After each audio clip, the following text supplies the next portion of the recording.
दोस्तों corona virus को लेकर आज दिन भर की तमाम बड़ी खबरों को जानेंगे। 15 बड़े अपडेट्स हैं यहाँ पर। पहली खबर देख सकते हैं कि कोरोना वायरस ने 3 सांसद और 13 विधायकों यानी कि विधान पार्षदों की जान ले ली है। जी हाँ, भारत में राजनीति में भी कोरोना ने खूब लोगों को डसा है। न सिर्फ बॉलीवुड इंडस्ट्री में बड़े बड़े लोगों को, बिजनेसमैन को, बल्कि राजनेताओं को भी नहीं बख्शा है। कोरोना के चलते दोस्तों कई मशहूर शख्सियतों की इस दुनिया में जान चली गई है। भारत में 3 सांसद और 13 विधायक यानी विधानसभा पार्षद का निधन हो चुका है, जिसमें केंद्र और राज्य सरकार के मंत्री भी शामिल हैं। केंद्रीय रेल मंत्री सुरेश अंगड़ी का निधन 23 सितंबर को हुआ। वहीं उत्तर प्रदेश की योगी आदित्यनाथ सरकार में मंत्री रहे चेतन चौहान और कमला रानी वरुण भी कोरोना के कारण ही काल के गाल में समा गए। बीजेपी और टीएमसी को भी बड़ा झटका लगा क्योंकि इनके कई सारे विधायक वगैरह भी चले गए। ये एक पूरी लिस्ट है दोस्तों, जहां पर पर्टिकुलर राजनेताओं की ही लिस्ट दी हुई है, जिनकी उम्र जो कहां से, किस राज्य से है, किस बीजेपी से या कांग्रेस से, किस दल से है, ये कोरोना की वजह से चल बसे हैं, इस दुनिया में नहीं रहे। भगवान इनकी आत्मा को शांति दे, हम सभी की यही ख्वाहिश है। चलिए अगली खबर देखिए आप। तो क्या आप कोरोना महामारी से निपटने के लिए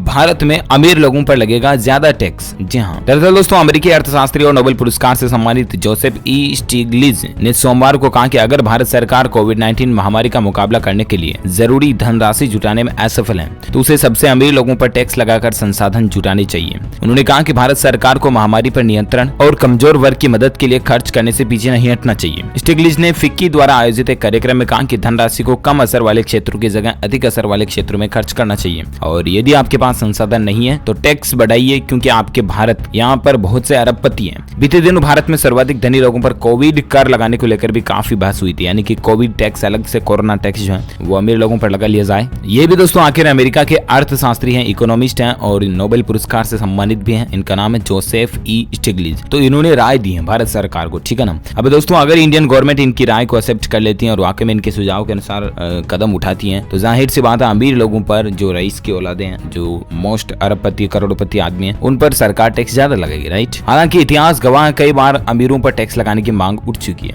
ऐसे में दोस्तों आपको क्या लगता है, क्या वाकई में सरकार को अमीर लोगों पर टैक्स लगाना चाहिए अलग से, मतलब जो टैक्स गरीबों पर नहीं लगता वो वाला टैक्स लगाना चाहिए या नहीं? रूल्स कुछ अमीर लोगों के लिए ज्यादा स्ट्रिक्ट बनाने चाहिए या नहीं? कमेंट करके मुझे जरूर बताएगा इस वीडियो के नीचे, मैं आपकी राय भी जानना चाहूंगा, ठीक है ना। चलिए फिलहाल अपना आगे बढ़ते हैं अगले अपडेट में, जहां खबर देखिए तमन्ना भाटिया की कोरोना रिपोर्ट नेगेटिव आई है। उन्हें अस्पताल से छुट्टी मिलने के बाद घर पर ही क्वारंटीन भी है वो। जी हाँ, एक्ट्रेस तमन्ना भाटिया को लगभग एक सप्ताह पहले, मतलब एक सप्ताह बाद अस्पताल से छुट्टी मिल गई। वह पिछले सप्ताह कोरोना वायरस से संक्रमित हो गई थी। कोरोना रिपोर्ट नेगेटिव आने के बाद अस्पताल ने उन्हें डिस्चार्ज कर दिया। हालांकि अब वह घर में ही क्वारंटीन रहेगी। ये बॉलीवुड को लेकर अपडेट है। चलिए साथ ही अगली खबर है, कोरोना वैक्सीन पर मार्च तक मिलेगी सबसे बड़ी गुड न्यूज, लॉन्च हो सकते हैं 2 टीके। जी हाँ दोस्तों, कोरोना वायरस की वैक्सीन को लेकर एक अच्छी खबर सामने आ रही है। कोविड-19 का टीका अगले साल मार्च तक उपलब्ध हो सकता है। भारत सरकार को उम्मीद है कि तब तक फेज 3 का ट्रायल पूरा हो जाएगा और एक्सपर्ट से क्लियरेंस भी मिल जाएगा। देश में कुल 3 कोविड टीकों का इंसानों पर ट्रायल हो रहे हैं। सरकार को लगता है कि इनमें से 2 तो मार्च तक लॉन्च के लिए तैयार हो जाएंगे। पिछले हफ्ते 3 बड़े वैक्सीन निर्माताओं के साथ सरकार ने बैठक भी की है। इसमें वैक्सीन की उपलब्धता को लेकर उसके रेगुलेटरी अप्रूवल, डिस्ट्रीब्यूशन की चुनौतियों पर बातचीत हुई और अगर सब कुछ ठीक ठाक रहा तो ये कंपनियां मार्च तक वैक्सीन लॉन्च कर सकती हैं। ऐसी गवर्नमेंट की प्लानिंग चल रही है, ठीक है ना। चलिए साथ ही अगला अपडेट है कि कोरोना वायरस हर 10 व्यक्ति में से 1 संक्रमित हो सकता है। WHO की ये रिपोर्ट निकल कर आ रही है। हाल ही में आपको बताऊंगा, कल ही मैंने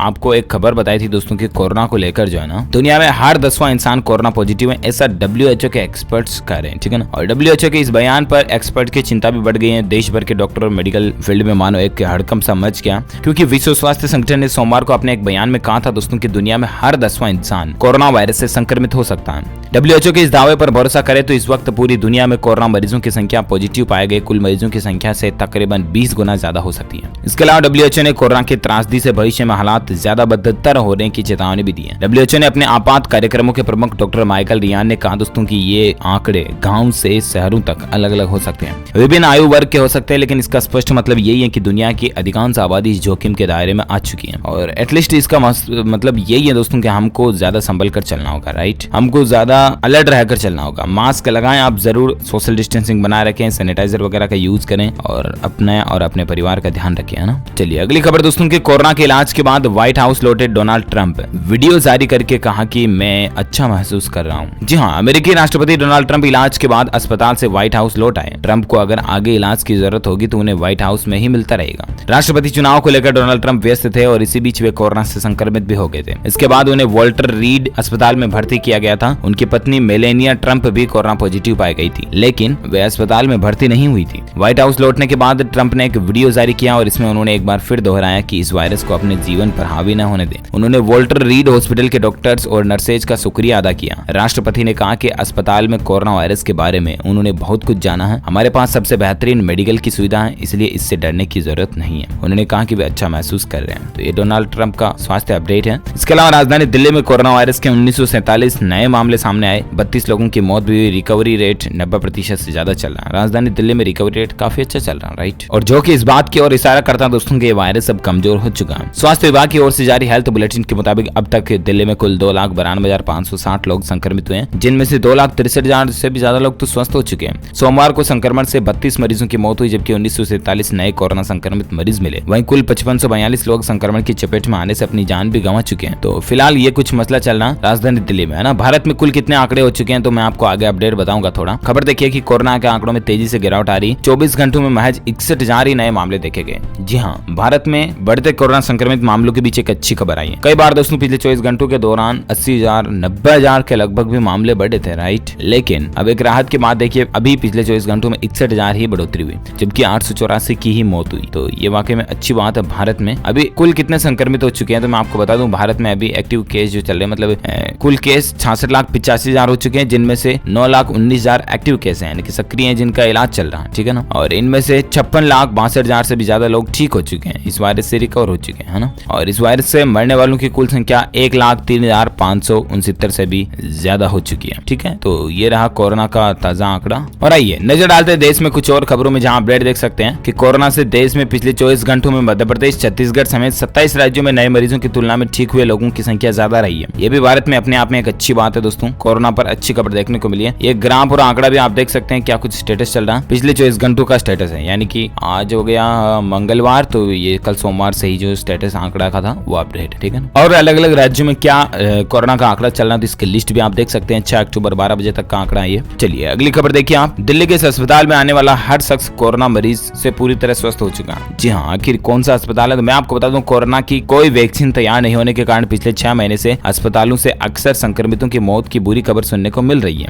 लेकिन दिल्ली में मृत्यु दर भी बढ़ रहा है। और ऐसे में इसी बीच एक अच्छी खबर ये भी है दोस्तों कि आयुर्वेद का एम्स कहे जाने वाले all India institute of Ayurveda जो है ना, AIIA, इसमें अब तक कोरोना के चलते एक भी मरीज की मौत नहीं हुई है। ये अपने आप में एक रिकॉर्ड है। सभी भर्ती मरीज आयुर्वेद व योग से ठीक होकर घर लौट चुके हैं, जो कि सुकून देने वाली बात है। AIIA की निदेशक तनुजा मनोज नेसरी ने बताया दोस्तों कि इस संस्थान में अब तक 275 कोरोना मरीजों का उपचार किया गया। और सबसे अच्छी बात पता है क्या, सभी स्वस्थ होकर यहाँ से लौट गए। यहाँ मरीजों का स्वस्थ होने का रिकॉर्ड जो है वो 100% है, मतलब जितने भी मरीज हुए सब कुछ स्वस्थ हो गए। और देखा जाए दोस्तों अगर डायरेक्टली इनडायरेक्टली कैसे भी, तो आखिर आयुर्वेद भी कितना पावरफुल है। योगा और आयुर्वेद की मदद से इन कोरोना मरीजों को ठीक किया गया। और सबसे अच्छी बात है कि एक भी मरीज की मौत नहीं हुई यार, मतलब 275 में से एक भी, 274 भी ठीक हुए। ऐसा नहीं कि एक मर गया एक स्वस्थ नहीं पाया, ऐसा नहीं है। 275 में से 275 कंप्लीट, सब कुछ स्वस्थ रेडी। यहाँ मरीजों को स्वस्थ रहने का जो रिकॉर्ड है वो 100% रहा। मैंने आपको बताया अस्पताल में कोरोना का एक ही वार्ड है जिसमें 50 बेड है। इन दिनों 50 मरीजों का इलाज अभी भी चल रहा है। उन्होंने बताया कि बहुत कम ही ऐसे लोग हैं जो आयुर्वेद से उपचार कराना चाहते हैं। अधिकतर लोगों को लगता है कि इस पद्धति से कोरोना ठीक नहीं हो सकेगा, लेकिन ये सोच गलत है। आयुर्वेद से कोरोना का उपचार संभव है। दिल्ली के सरिता विहार स्थित AIIA इसका एक बड़ा उदाहरण भी है। अच्छा, आप ये सोच रहे हो दोस्तों कि आयुर्वेद में आखिर कोरोना का इलाज कैसे होता है, तो इसकी भी यहाँ पर एक प्रोसीजर दी हुई है। घर बैठे आप चाहें तो इस तरीके को फॉलो कर सकते हैं। यहाँ आने वाले मरीज को पहले दिन से नियमित रूप से एक तो काढ़ा दिया जाता है, ठीक है ना, जो कि दालचीनी, काली मिर्च, सौंठ, तुलसी और मुनक्का से तैयार किया जाता है। इसके साथ ही उन्हें आयुर्वेद की औषधि दी जाती है, जिसमें आयुष 64, सुदर्शन वटी, गिलोय की वटी समेत अन्य औषधियां दी जाती हैं। वहीं मरीजों को रात के समय हल्दी वाला दूध दिया जाता है, जो कि रोग प्रतिरोधक क्षमता को तेजी से बढ़ाता है। इसके अलावा मरीजों को सुबह और शाम योगा कराया जाता है, जिसमें अनुलोम विलोम, कपालभाति व सूर्य नमस्कार आदि शामिल है। साथ ही दोस्तों कोरोना से जंग जीतने के लिए नींद और संगीत भी जरूरी है। इनसे क्या कि डिप्रेशन, तनाव नहीं होता मरीज में और एकदम से स्वस्थ एक्यूरेट रहता। तो इन कुछ तरीकों को अपना करके आयुर्वेदा की मदद से कोरोना मरीजों का 100% इलाज किया गया। अच्छी बात है। भारत का आयुर्वेद से अगर इलाज हो रहा है ना, तो ये इंडिया के लिए सबसे बड़ी गौरव की बात है, क्योंकि एलोपैथी से भी ज्यादा बेटर आयुर्वेद लगता मुझे, राइट। चलिए अगली खबर देखिए कि भारत में गुजर गया कोरोना का पीक, लेकिन फिर भी आपको हमको सतर्क रहने की जरूरत है। मैं आपको बता दूं कि 17 सितंबर को भारत में 7 दिनों में जो रोजाना नए केस आए ना, उनका औसतन 93,199 रहा था। ये केवल देश ही नहीं बल्कि दुनिया के लिए भी एक रिकॉर्ड था। हालांकि तब से रोजाना नए केसों की संख्या में लगातार गिरावट दर्ज की गई और 4 अक्टूबर तक पिछले 17 दिनों में सिर्फ एक दिन 1 अक्टूबर को ही रोजाना के औसत में वृद्धि दर्ज की गई। बाकी भारत में यूं लगता मानो अब पीक धीरे धीरे गिर चुका है, पीक निकल चुका है, ग्राफ धीरे धीरे डाउन हो रहा है, राइट। लेकिन आपको और हमको यहाँ पर लापरवाही करने की जरूरत नहीं है, क्योंकि यही एक ऐसा मोमेंट होता है दोस्तों जहां पर हम लापरवाही करके इन मामलों को फिर से बढ़ा देते हैं और फिर से वापस पीक बढ़ जाता है और दूसरी लहर आने की भी संभावना रहती है, क्योंकि कई देशों ने तो दूसरी लहर की भी चेतावनी जारी कर दी ऑलरेडी, मैंने आपको बताया भी था, राइट। इसीलिए कुल मिलाकर के मकसद मतलब ये है कि आपको और हमको अभी भी चाहे कोरोना के मामले 10 भी आए रोजाना, लेकिन हमको प्रोटोकॉल का पूरा पालन करना है, ठीक है ना, मतलब समझ रहे हो ना। कहने का मतलब ये दोस्तों कि आपको और हमको मास्क जरूर लगाना, सोशल डिस्टेंसिंग बनाए रखना, वगैरह वगैरह नियमों का पालन जरूर करते रहना, ठीक है। चलिए अगले अपडेट में बात करें। कोरोना ने घटा दिया रावण, मेघनाथ और कुंभकर्ण का कद, अब बनेंगे इतने ऊंचे पुतले। जी हाँ, कोरोना के कारण इस बार रामलीला का मंचन नहीं होगा, लेकिन दशहरा के दिन रावण, मेघनाथ और कुंभकर्ण के पुतलों का दहन किया जाएगा। हालांकि कोरोना ने रावण, कुंभकर्ण और मेघनाथ का कद घटा दिया। इस साल तीनों के पुतले 10 से 20 फीट के होंगे। दहन के समय सीमित लोगों को ही प्रवेश दिया जाएगा। यूट्यूब और फेसबुक पर इसका ऑनलाइन लाइव प्रसारण भी किया जाएगा। ग्रेटर नोएडा और ग्रेनो वेस्ट में रामलीला का मंचन नहीं होगा। सभी रामलीला कमेटी ने पहले ही मंचन नहीं करने का फैसला ले लिया था, लेकिन सभी ने असत्य पर सत्य की जीत की खुशी मनाने का फैसला लिया है। तो ये कुछ अपडेट चल रहा है। चलिए साथ ही अगली खबर है, अमेरिका और ब्राजील में फिर बढ़ी कोरोना की रफ्तार। 24 घंटों में 66,000 से ज्यादा नए मामले देखने को मिले हैं। जहां अमेरिका और ब्राजील में कोरोना के मामलों में फिर से बढ़ोतरी देखी गई। 24 घंटों में अमेरिका में 41,576 मामले आए, जबकि 421 लोगों की मौत हुई है। ब्राजील में 25,210 कोरोना संक्रमित मिले और 398 लोगों ने दम तोड़ा। लेकिन दोस्तों देखा जाए तो भारत में इन दोनों ही देशों की तुलना में अभी 24 घंटों का आंकड़ा और स्टेटस बहुत ज्यादा चल रहा है, राइट। इसलिए प्लीज आपसे रिक्वेस्ट है दोस्तों कि आप मास्क लगाएं और उन सब कुछ नियमों को फॉलो करें कुल मिलाकर के, जो कोरोना को रोकने में कारगर हो सकते हैं, प्लीज। चलिए साथ ही अगली खबर देख सकते हैं कि पीएम मोदी के संपर्क में आए थे कोरोना संक्रमित विधायक, से मिले मुख्यमंत्री और मंत्री। उसके बाद हम हड़कंप समझ गया। जहां पीएम मोदी के पहले सार्वजनिक कार्यक्रम में हिमाचल सरकार से एक बड़ी चूक हुई है। कोरोना पॉजिटिव आए कुल्लू के बंजार के विधायक सुरेंद्र शौरी पीएम के संपर्क में रहे। सीएम और वन मंत्री दोनों ही कोरोना पॉजिटिव आए और विधायक के प्राइमरी कॉन्टेक्ट भी थे। और ऐसे में दोस्तों प्रधानमंत्री नरेंद्र मोदी के पहले सार्वजनिक कार्यक्रम में हिमाचल सरकार से बड़ी चूक हुई है। भगवान ना करें कि पीएम मोदी ऐसी वैसी की बीमारी के संपर्क में आए, कभी नहीं आने चाहिए प्लीज। और वैसे भी दोस्तों हमारे भारत के जो प्रधानमंत्री नरेंद्र मोदी है ना, वो योगा वगैरह करते हैं, health and fit India movement वगैरह सब कुछ चीजों के लिए जो उत्साहित और जागृत रहते हैं, लोगों को प्रेरित करते हैं, तो जाहिर सी बात है उनकी इम्यूनिटी काफी अच्छी होगी, है ना। कोरोना उनको नहीं होना चाहिए, भगवान ना करे हो, ऐसा कभी नहीं होना चाहिए। बस हमारे पीएम हमेशा हेल्थी और स्वस्थ रहे, हम सभी यही कामना करते हैं। क्योंकि एक देश का पीएम अगर इससे संक्रमित हो जाता है तो हमारे देश के लिए एक गरिमा की बात होती है, गौरव की बात होती है। दुनिया में जो भारत की छवि है ना, वो एक बहुत ज्यादा डाउन होती है। ये जरूरी है। मैं किसी पॉलिटिकल वे से या पॉलिटिकल मकसद से आपको नहीं कह रहा हूँ कि प्रधानमंत्री नरेंद्र मोदी जो बीजेपी के इसलिए मैं इतना कर रहा हूँ, या राहुल गांधी संक्रमित हो जानी चाहिए, या ऐसा कुछ नहीं, ठीक है ना। मेरा कहने का मतलब ये है दोस्तों कि जो भारत के टॉप लेवल पर टॉप पोस्ट पर बैठे हुए आदमी है ना, उनको प्लीज अपना ख्याल खुद को ज्यादा रखना चाहिए, क्योंकि वो हमारे इंडिया के नाम से फेमस है। कल को अगर भारत का पीएम संक्रमित हो गया तो ये नहीं कहेंगे, कल ये कहेंगे कि भारत का पीएम संक्रमित है, ये नहीं कहेंगे कि नरेंद्र मोदी संक्रमित हो गया, समझ रहे हो ना, ये कहेंगे कि भारत का पीएम भी संक्रमित हो गया। दैट्स रेस्पेक्ट ऑफ इंडिया, समझ रहे हो ना। इसीलिए ओके, तो अगर आप भी चाहते हैं लोग बाग कोरोना के लिए अवेयरनेस रहे, तो कमेंट बॉक्स में आप अपने सुझाव जरूर बताएगा कि मास्क लगाएं, सैनिटाइजर और सोशल डिस्टेंसिंग, तीनों शब्द जरूर लिखिएगा। इस वीडियो को लाइक करना, ज्यादा से ज्यादा अपने दोस्तों के साथ फेसबुक और व्हाट्सएप पर शेयर भी करना। और अगर आप DLS न्यूज चैनल पर पहली बार आए हैं तो फिर चैनल को सब्सक्राइब करके बेल आइकन जरूर दबा देना, ताकि आपको रोजाना के ताजा अपडेट्स तुरंत आपके मोबाइल पर मिलते रहेंगे। Thank you, take care, good bye, जय हिंद, जय भारत, वंदे मातरम।